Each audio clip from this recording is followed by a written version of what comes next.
Ganito kahirap mag-level ng print bed dati sa mga lumang 3D printers.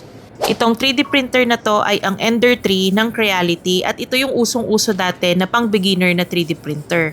Gumagamit ako ng papel sa 4 na corners at saka sa gitna nitong 3D printer para masukat kung okay na yung distansya nung nozzle dun sa print bed.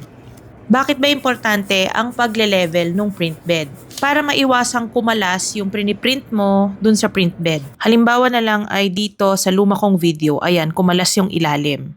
At dahil gumalaw siya, hindi na makapag-print ng maayos yung nasa tuktok na part at nagkaganyan na siya. Kaya sayang yung oras, sayang yung kuryente, sayang din yung material na ginamit.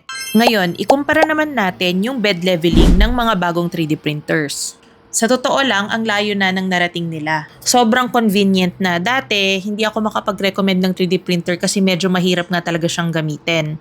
Ngayon, ang dami nang pwedeng ma-recommend na 3D printer for beginners. Kahit ito mismo, pwede for beginners. Itong 3D printer na to ay bagong 3D printer ng Creality, yung K2 Plus Combo. At ganito kadaling mag-level ng bed dito. Sa LCD, pumunta ako sa calibration and pinili itong auto leveling. And ayan, kusa na siyang magle-level ng bed.